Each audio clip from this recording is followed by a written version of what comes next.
Deep beneath the Black Hills, there was a place where silence has been recording every sound for millions of years. Park rangers believed it was just another underground cave until one safety auditor opened a government ledger that already contained his future. What happened next was never meant to leave the cave. The binding of a standard U.S. National Park Service safety ledger is made of treated split calf skin, dyed a dull government tan that doesn't show grease from field rations with a gray film of limestone dust.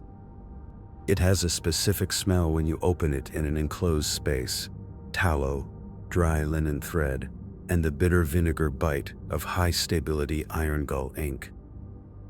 I sat at the steel desk in the basement vault of the Jewel Cave National Monument Administrative Annex, checking the serial numbers on my primary cell pack.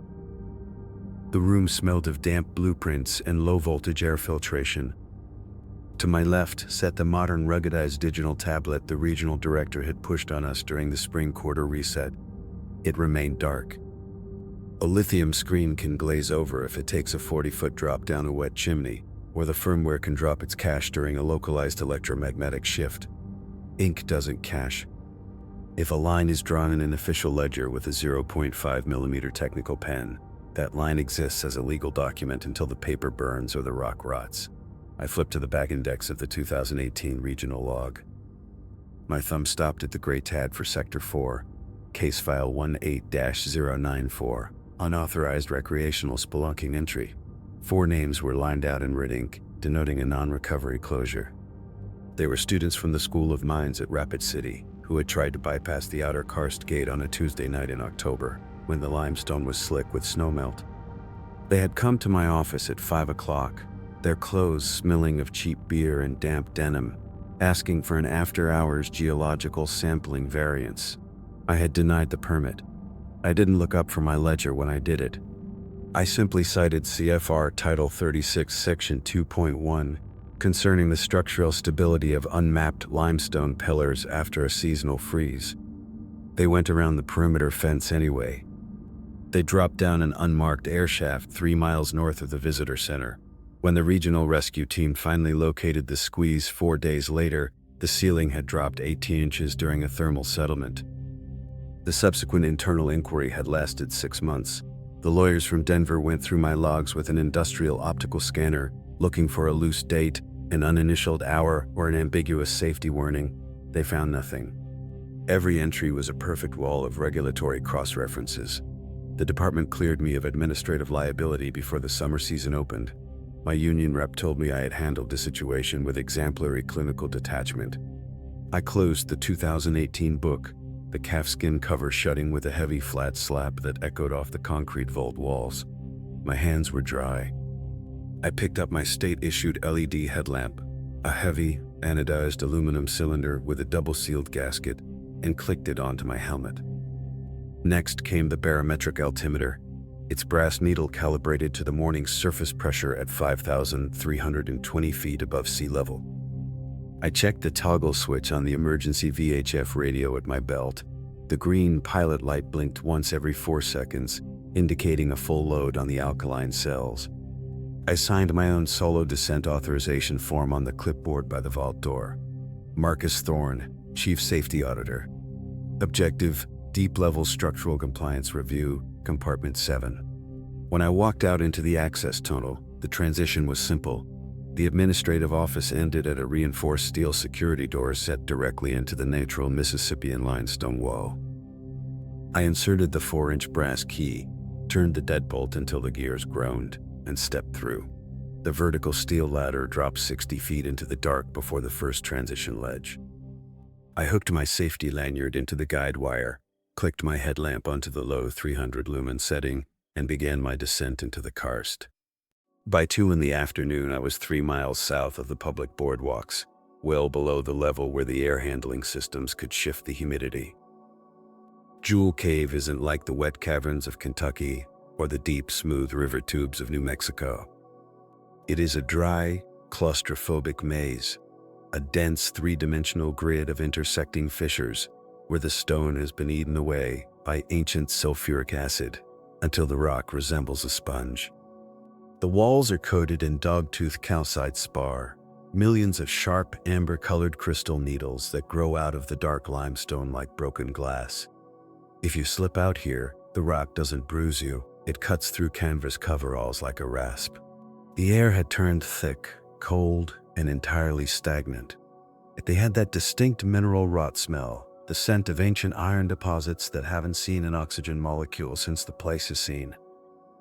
I stopped at a historical survey marker, a brass disc set into the floor by a U.S. Geological Survey team in 1978. I sat down on my pack, unbuckled the leather safety ledger from my chest harness, and laid it across my knees.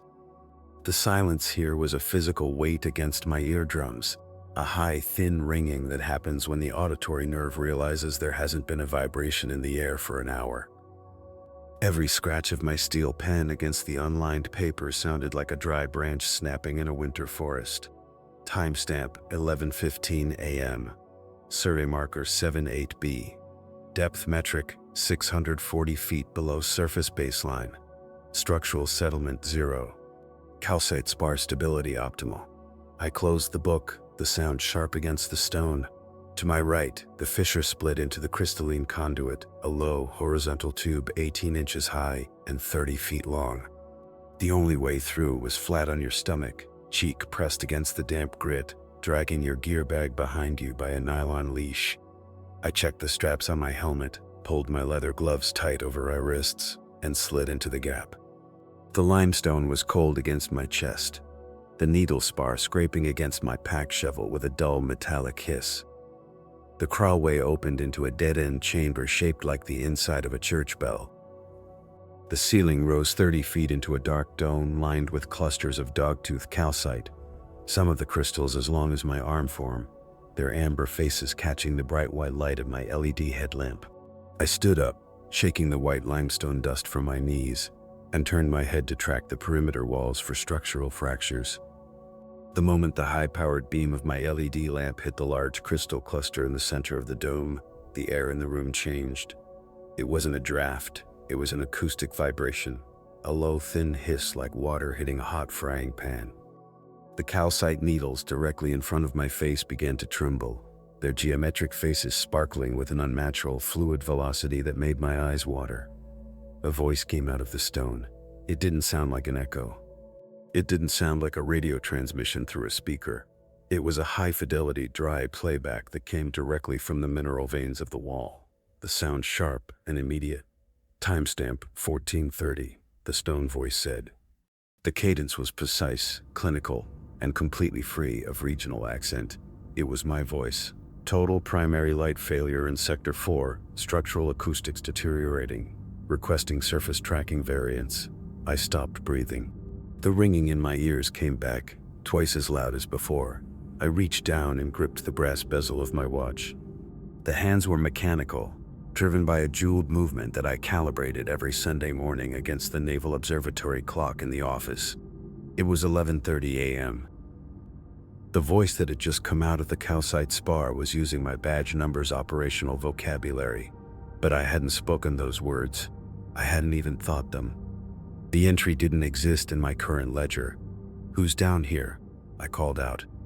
My voice sounded small, flat, and instantly choked by the damp limestone walls. "This is Chief Auditor Thorne. You're on an unmapped compliance sector without a safety tether. State your authorization number." The dome stayed silent. The crystals had stopped vibrating, their amber faces dark and cold again under the white glare of my lamp. "What major conscious base patterns came from this? Is it?" I walked to the center cluster, my boots clicking hard against the flowstone floor. I leaned in until my helmet lens was 3 inches from the primary crystal face. There were well wires. No hidden speaker housings from the old 1980s interpretive trails. There was only the solid, unbroken crystalline structure of the stone, fused the bedrock by 300 million years of pressure. My hand was steady when I pulled the safety ledger out of my vest. A professional doesn't guess. He doesn't let his pulse alter his reporting. If there was a radio bleed-through from the surface team, some new high-frequency digital array the tech crews were testing on the northern range, it had to be logged under the Equipment Maintenance Index. I sat down on my gear pack, clicked my steel pen, and turned to the daily log sheet for Sector 6. 11:35 a.m., I wrote. Acoustic anomaly detected at bottom of crystalline conduit. Calcite spar cluster emitting high-frequency radio interference, mimicking internal safety vocabulary. Suspect unauthorized digital VHF testing on surface range. As the steel tip of the pen traced the final letter of my signature, the hum returned. It didn't come from the center cluster this time. It came from the floor beneath my thighs. The limestone felt live, vibrating at a low, subaudible pitch that made my jaw ache. I looked down at the paper. The ink was drying abnormally fast, the black fluid sinking into the cotton fibers of the page as if the paper were thirsty. And as it sank, the humming dropped by exactly 3 octaves, settling into a deep rhythmic thrum that matched the resting pulse rate of my own heart. I closed the ledger. I didn't shake. I've been in the karst for 14 years. I've seen the air pressure shifts make men see green lights in the crawlways. And I've seen the nitrogen buildup make junior rangers weep because they thought their watches were running backward. It's chemistry, it's geology, it's always mathematics in the end. I packed the book into my harness, tightened the straps until the calfskin dug into my ribs, and turned toward the southern exit rift, a 300-foot horizontal fissure known as the Silent Registry. The Silent Registry was named during the original 1960 exploration maps. It is a massive cathedral-like room where the limestone walls are perfectly smooth, free of the crystal spar that lines the rest of the monument, creating an acoustic dead zone where sound doesn't carry more than 12 inches from your lips. I stepped into the room, my light cutting through a thick gray suspension of ancient dust. I needed to log my depth coordinates at the entry benchmark to verify the barometric shift before the afternoon temperature peaked on the surface. I unbuckled my logbook. My fingers were slick with cold sweat now, the air in the registry feeling heavy, damp, and smelling like wet copper coins. I flipped to the next blank page. The page wasn't blank. I had nothing. The unlined cotton paper was already covered in dense, neat rows of black ink. The handwriting was hyper-precise, the letters small and slightly slanted to the left. My signature style, the style I'd used on every federal compliance form since my training days at Grand Canyon. Simtap 12:15 p.m., the pre-written text read. Subject activated emergency VHF radio on frequency 148.25. Structural resonance achieved. Primary ceiling columns in Sector 7 dropped 3 inches along the major fault line. Exit corridor sealed. My thumb shook against the edge of the leather cover. I looked at the emergency radio on my belt. The green light was still blinking. Blink, blink, blink. The frequency dial was locked with a steel pin at 14450, the standard emergency channel for all underground personnel in the Black Hills region. No, I said aloud. The word didn't leave my mouth. It was swallowed instantly by the dead acoustic lining of the room. The pre-written log entry was dated for 40 minutes into my future. The ink looked fresh, slightly glossy under the white beam of my headlamp, as if it had been laid down seconds before I opened the cover. The safety ledger had stopped being a record of my audit. It was an active blueprint. The cave wasn't waiting for me to write the report. It was using my own precision, my own devotion to the regulatory structure, to build the timeline it needed to close the space. I slammed the book shut. I took the emergency radio from my belt, my fingers clumsy as I checked the manual lock on the dial. The pin was still in place. I threw the radio into the bottom of my canvas pack, zipped the heavy nylon closure, and buckled the outer straps until the metal buckles clicked against the frame. I don't use the radio, I muttered to the dark. If there's no call, there's no resonance. The ledger stays unbalanced. The air pressure dropped. It didn't happen with a warning breeze. It was an instantaneous barometric collapse, a sudden, violet vacuum that hit the silent registry like an iron fist. My eardrums popped with a sharp, sickening crack that brought me down to my knees. My hands clutched over my ears as a wave of hot, oily blood began to leak from my left nostril. The headache came next. a blinding white-hot spike behind my eyes that made me throw up onto the limestone floor. In the absolute silence that followed the vacuum, I heard the scratching. It wasn't the sound of an animal. It was the sound of a pen, a dry, metallic scritch, scritch, scritch that echoed from every square inch of the limestone walls around me.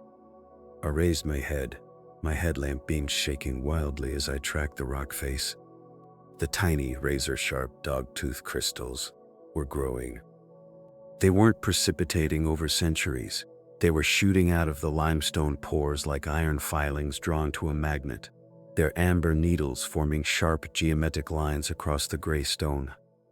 10 feet away, the crystals had formed a sequence of 4-digit numbers, 7492, my employee identification number. Below it, the needles were weaving into the capital letters of my name, Marcus Thorne. The cave didn't need my pen. It didn't need my voice. It was using the biological stress of my heart, the frantic rhythmic thumping of my pulse in the high-pressure vacuum, to grow the record directly into the walls. Shaft B, I gasped, my lungs fighting for oxygen in the thin, depleted air. Get to the fixed line. Shaft B was 200 yards north, a vertical chimney that rose 80 feet through the middle karst layer to join the lower tourist loop near the scenic boardwalks.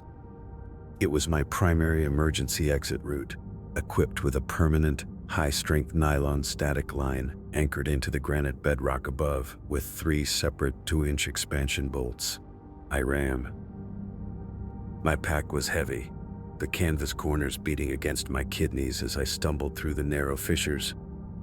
The air was getting hot now, smelling of scorched copper and sulfur, the temperature on my altimeter watch reading 95 degrees, even though Jewel Cave stays at a constant 48 degrees year-round. When I reached the base of Shaft B, I dropped my pack. My headlamp beam tracked the vertical chimney. The nylon static line was there, but it wasn't loose. It wasn't hanging in the air. A massive, translucent curtain of newly precipitated calcite spar had grown down the entire 80-foot length of the shaft in less than an hour.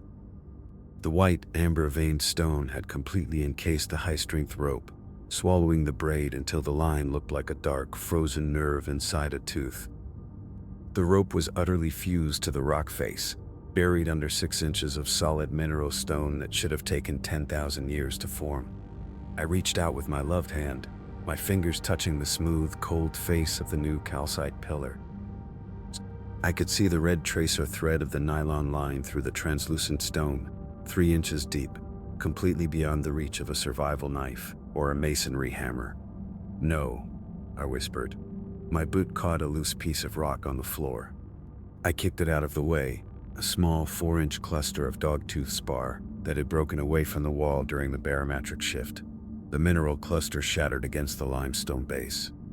The moment the crystals fractured, the room exploded with sound. It was my voice again, but it wasn't the calm, clinical tone from the crystalline conduit.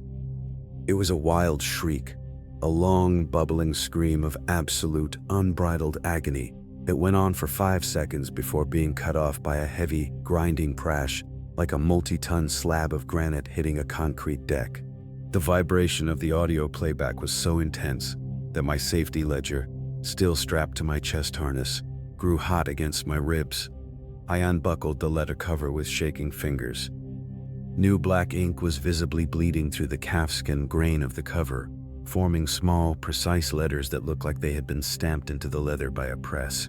Subject: attempted mechanical breach of shaft B, the cover read. Result: acoustic fracture sequence initiated. Primary ceiling support destabilized in Sector 7. Progress to final registry mandatory. The tragedy from 2018 wasn't an accident. The 4 students I'd turned away hadn't died because they lacked experience or because their lights failed. They had found this chamber. They had written their names into the stone with their own panic, generating the exact acoustic frequencies the cave needed to drop the ceiling rose onto their heads. And I had buried their file in the annex vault, thinking I was protecting the park's administrative budget when I was actually completing the index. My primary LED headlamp gave a sharp, violent flicker. The white light turned a sickly, dim yellow, the digital circuit board inside the housing giving off a faint electric hiss before the beam died completely, plunging Shaft B into an absolute tundra. Suffocating dark that felt like wet velvet against my eyeballs. I stood in the pitch dark, the ringing in my ears louder than the sound of my own breath. Timestamp 14:30. Total primary light failure in Sector 4. The prediction from the center cluster was complete, down to the exact minute. My hands were clumsy as I tore open the side pocket of my survival pack. I didn't reach for the backup flashlights. Their digital switches were useless now, pre-recorded by the stone. I found the cardboard tube of emergency chemical light sticks, ripped the top off with my teeth, and struck a green 6-inch wand against my helmet. The chemical reaction was slow, the green light faint and watery, casting long geometric shadows across the thousands of crystal needles lining the chimney. The walls looked like they were breathing, the amber faces of the spar absorbing the green light and reflecting it back in tiny, regular pulses that matched the timing of my breath. A sound drifted out from the deep, unmapped crawlway to the south. It was the sound of air moving through a small throat, my breathing. But it was coming from 30 yards ahead, pre-recorded and looped, the sound growing slightly louder every time my actual chest contracted. I didn't think about the surface world anymore. I didn't think about the annex or the files or the sun. When you stay in the dark long enough with a safety ledger, you stop being a living person with a name. You become a line item. You become the auditor who has been sent down to balance a mathematical discrepancy that the earth has been carrying since the limestone was laid down.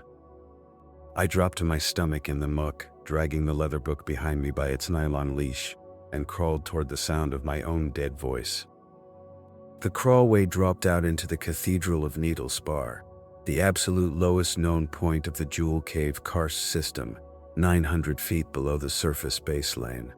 The room was vast, an underground dome that my green light stick couldn't map. The ceiling was lost in a dark fog of limestone dust, but every square inch of the towering walls was covered in billions of long, hair-thin needle crystals that hummed with a faint, subaudible frequency that made my teeth ache.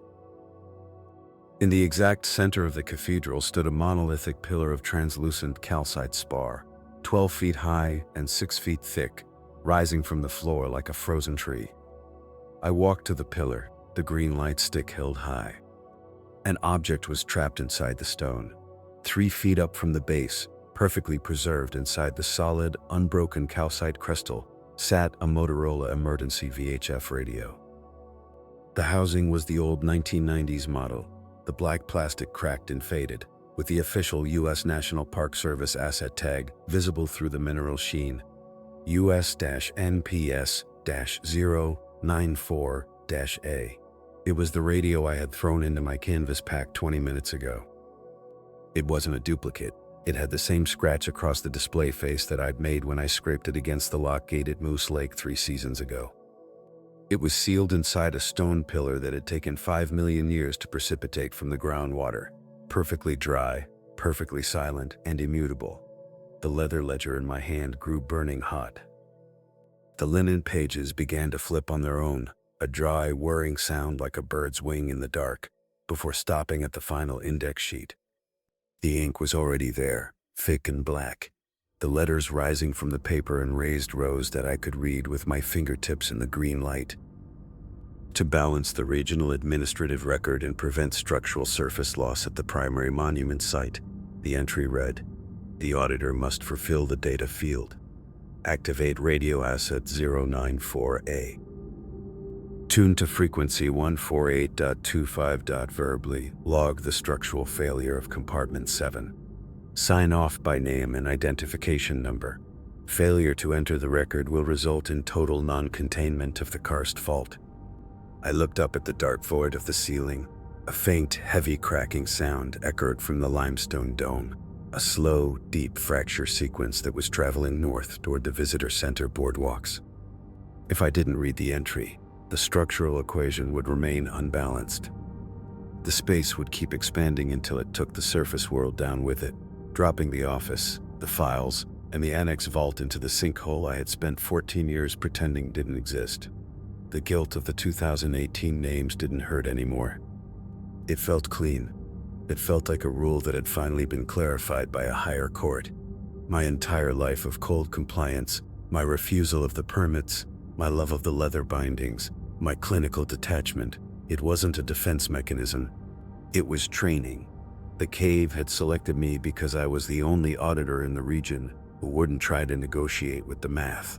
I reached into my pack, pulled out my actual radio, and broke the steel pin on the dial with my utility tool. I turned the frequency to 148.25.